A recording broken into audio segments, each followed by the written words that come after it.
Hey everybody, it's Sabrina Henny. Let me know where you all are tuning in from. I know I look like a little Amish.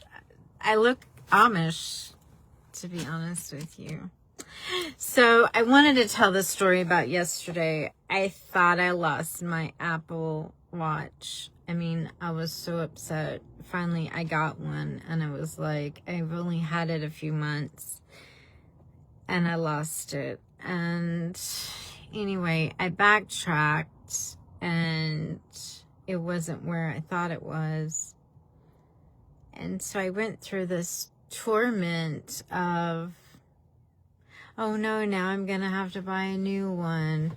And so when I called the cell phone company, they were like, oh yeah, you still have it was like $400 more to pay on it. And I found out I didn't have insurance on it and all this other shit. And I was like, oh my God, I got to pay all that off before I can get another watch. And they're like, yeah. So I was like, oh man. And I went through the worst case scenarios. Like, it was like doomsday. I mean, it was just one of those things. And then I was like, well, what's the next option? What can I do? Can I get a new one? And I'm thinking, how can I get a new one without, I don't know. I was kind of thinking about, how I could implement getting a new one while paying the old thing and how it would make sense. And I was like, well, maybe I'll just not have a watch for a little while. So anyway, today I found it and I was like, oh my God, I love you. I love you, Apple Watch. And so it's right here next to me. And I realize now it has new meaning to it. It's more important to me now because I realize I lost it and I thought I would never get another one again. Or at least it would be, for me, it would take a little bit creativeness to make it, I don't know, justifiable to spend that much on another watch. But now it's like, I'm so grateful for it. Now I'm taking better care of it and I'm making sure it doesn't really leave my side.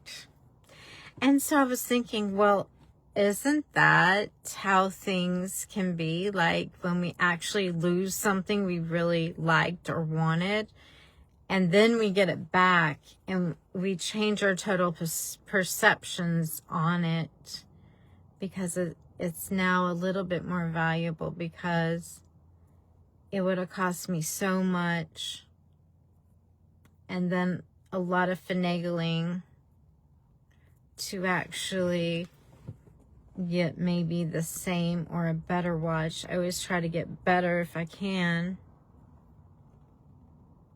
And so anyway, I was thinking when all this happened, it made me think of Luke chapter 15.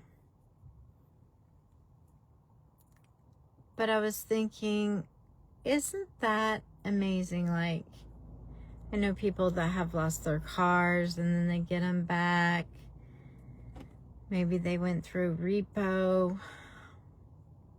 and then some miracle happens and they get their car back and then they're like, oh gosh, I love my car so much more because they knew what it felt like to not have their vehicle.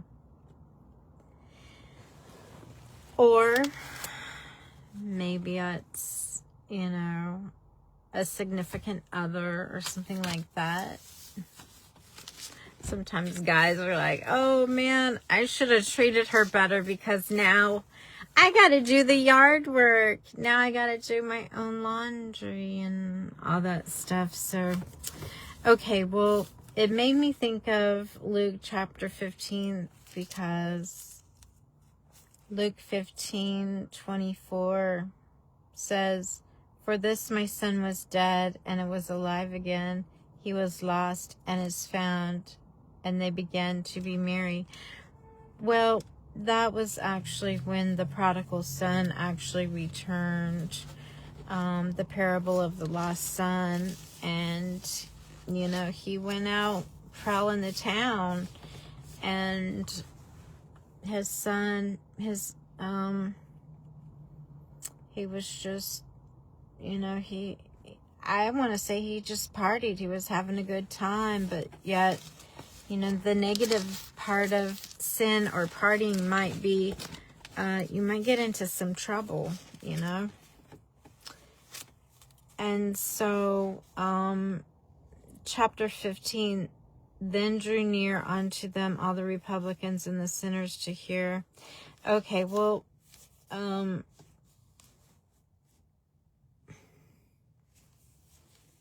you might want to go down to 15:11 where it says, and he said, a certain man had 2 sons, and the younger of them said to be his father, Father, give me the portion of goods that falleth to me. He divided unto them his living.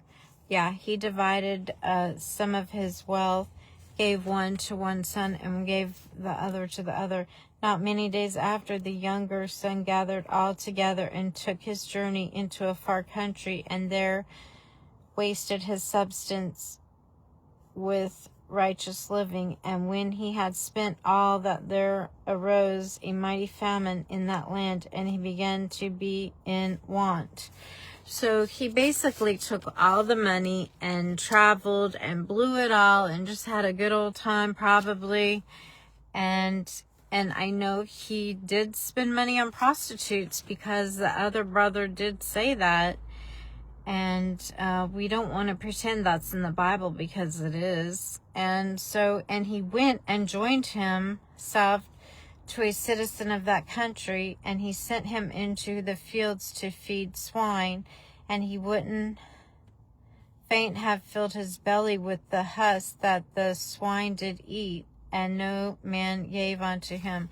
So literally he ate the food of what they were feeding the pigs, because no one would help this guy, and he would faint. He had filled his belly with the husk that the swine did eat. Swine was pigs, and no man gave unto him. And when he came to himself, he said, how many hired servants of my father's have bread enough and to spare? I perish with hunger.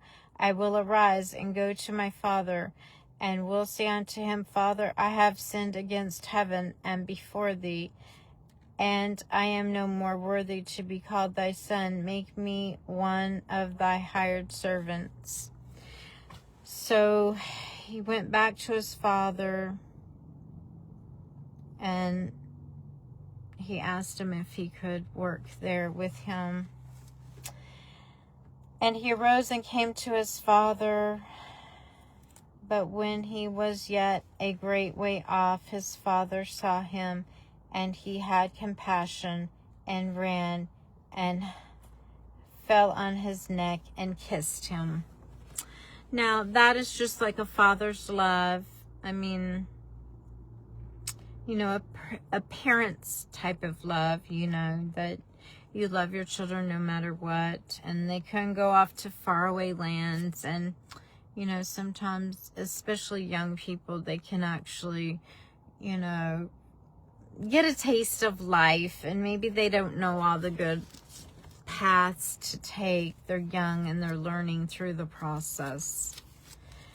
And the father said to his servants, bring forth the best robe and put it on him, and put a ring on his hand and shoes on his feet, and bring hither fat of the cow and kill it, and let us eat and be merry.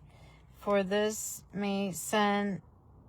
my son was dead, and now he's alive again.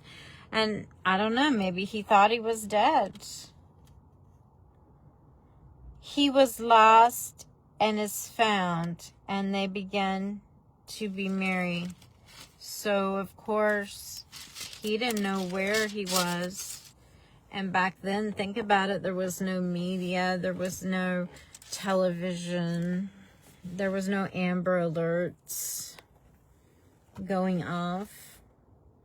Now his elder son was in the field, and he came and drew nigh to the house, and he heard sick and dancing. Oh, music and dancing, sorry. And he called one of his servants and asked, what are these things? He said unto them, thy brother is come, and thy father has killed the fattest cow, because he has received him safe and sound. He was angry and would not go in. Therefore came his father out and entreated him. Well, the brother got a little jealous because the other son was very hardworking and worked the fields for the dad and all that, and he felt like the other son was actually getting more than he did, and while he didn't do anything, and that's why he felt that way. But as soon as thy son hath come, hath devoured thy living with harlots, thou hast killed for him the fattest calf. So he's telling the dad, hey, he's been out with harlots, and you want to kill a cow for him and not me? It was meet that we shall make merry and be glad, for thy brother was dead, and now he's alive again. He was lost, and now he was found. See, that's the parent's love, and the brother would never understand the parent's love, because the dad just kind of worried about his son, and that's all he really cared about. He didn't really care about, some of the things, worldly things, like about the money. He was just grateful his son was alive and he came home. And so if you're a parent and you're worried about your child out there in the world, you haven't heard from them, they'll return home. What was lost will be found. And yes. And it's all going to work out. Bye.